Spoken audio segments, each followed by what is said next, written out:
ఈ మధ్య కాలంలో చిన్న పిల్లల నుంచి పెద్దవాళ్ళ వరకు ప్రతి ఒక్కరు ఎదుర్కొంటున్న సమస్య కిడ్నీ సంబంధిత సమస్యలు. కిడ్నీలో స్టోన్స్ వచ్చాయని, కిడ్నీ సర్జరీ చేయాలని డాక్టర్ చెప్పారని చెప్పి మనం ఎక్కువగా వింటుంటాం.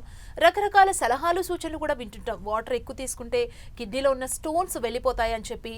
అసలు వీటన్నిటిపైన మనం మాట్లాడదాం. మనతో పాటు ఉన్నారు డాక్టర్ కొండాపూర్ణ రాజేశ్వరి గారు, సీనియర్ ఆయుర్వేదిక్ డాక్టర్. మనతో పాటు 10 స్టూడియోలో ఉన్నారు. డాక్టర్ గారిని అడిగి మరిన్ని సలహాలు సూచనలు తెలుసుకుందాం.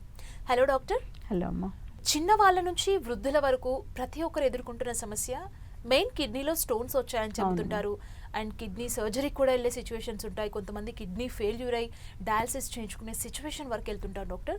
సో ఈ సమస్యలు రాకుండా ఉండాలంటే ఆయుర్వేదిక్లో ఉన్న బెస్ట్ టిప్స్ ఏంటి? మీ దగ్గర ఉన్న చికిత్సా విధానాలు తెలియజేస్తారా? అలానమ్మా. కిడ్నీస్ అనేవి మనకి విసర్జక వ్యవస్థ అంటాం. అంటే శరీరంలో ఏంటంటే మనకి రక్తానికి సంబంధించిన మంచి రక్తం తయారు చేయడం, రక్తాన్ని బయటికి సర్క్యులేషన్ పంపించడం అనేది మనకి లంగ్స్, హార్ట్ పనిచేస్తాయి. అంటే లంగ్స్లోనేమో శుద్ధి జరుగుతుంది, రక్తంలో ఉన్న చెడంతా మలినాలన్నీ బయటకు వెళ్ళిపోవడం. ఆ తయారై వచ్చిన దాన్ని అంతా కూడా హార్ట్, గుండె, శరీరం అంతా సర్క్యులేషన్ పంపిస్తుంది. అలాగే మన డైజెస్టివ్ ట్రాక్ట్ అంతా కూడా లివర్ మెయిన్గా ఉంటుంది అనమాట. స్టమక్ అండ్ లివర్ మనకు డైజెస్ట్ తిన్నది ఆహారం అంతా కూడా కైల్ ఫామ్లో తయారయ్యి, అలాగే దాన్ని రక్తం కింద మార్చడానికి మనకి లివర్ మెయిన్గా రైట్ సైడ్ ఉంటుంది, పెద్ద ఆర్గాన్. సో అవన్నీ అవి చేసుకుంటే, తర్వాత మూడోది ఏంటంటే విసర్జక వ్యవస్థ. విసర్జక వ్యవస్థలో మెయిన్గా మనకి యూరినరీ ట్రాక్ట్కి సంబంధించిందంతా కూడా కిడ్నీస్ మెయిన్ అనమాట. కిడ్నీస్ నుంచి ఫిల్టర్ అయిన అంతా కూడా చెడంతా కూడా బ్లాడర్లోకి వెళ్ళి, బ్లాడర్లో నుంచి మనకి యూరిన్ ద్వారా బయటకు వెళ్ళిపోతూ ఉంటుంది.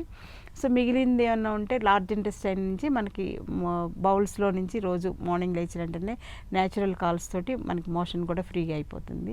అలాగే మనకి చెమట పట్టి బయటికి అంత బయటికి వెళ్ళడానికి చర్మం కూడా స్వేద గ్రంథుల ద్వారా పనికిరాని మలినాలను బయటికి పంపిస్తాయి. సో మనకి భగవంతుడు ఏంటంటే 3 రకాలుగా అవి బయటికి వెళ్ళిపోయేలాగా చేశాడు. స్వెట్ రూపంలో కానీ, యూరిన్ రూపంలో కానీ, మోషన్ రూపంలో కానీ. లేడీస్కి అయితే గైనిక్ బ్లీడింగ్ కూడా వేసుకోవాలి. సో ఇలాగా మనకి విసర్జక అవయవాలు ఎక్కువ ఉన్నాయి శరీరంలో. మీరు గమనించండి. అంటే మనం తిన్నది డైజెస్ట్ అవడానికి లివర్ ఒకటి పనిచేస్తే, మెయిన్గా లివర్ ఒకటి పనిచేస్తే సరిపోతుంది. ఇక్కడ కొంచెం యాసిడ్స్ తోటి అరుగుతుంది. ఆ అరిగిన దాన్ని లివర్ ఫుడ్ కింద, ఎనర్జీ కింద, శక్తి కింద మనకు మార్చి రక్తం కింద తయారవుతుంది. కానీ బయటికి పంపడానికి ఎన్ని సిస్టమ్స్ ఉన్నాయి చూడండి. అంటే మనం బయటికి పంపించే సిస్టమ్ మీద ఎక్కువ దృష్టి పెట్టుకోవాలి. అక్కడ ఇంపార్టెంట్ పాయింట్ ఏంటంటే మనం అది మర్చిపోయాం. నేను తింటున్నాను, హిమోగ్లోబిన్ బాగుండేలాగా, ప్రోటీన్స్ బాగుండేలాగా, ఐరన్ బాగుండేలాగా, కాల్షియం బాగుండేలాగా అన్నీ అలా లెక్కలేసుకుని అవే తింటున్నాం, వాటి గురించి ఆలోచిస్తున్నాం. కానీ శరీరంలో మలినాలు బయటకు వెళ్ళడం గురించి అసలు ఎవ్వరూ పట్టించుకోవట్లా.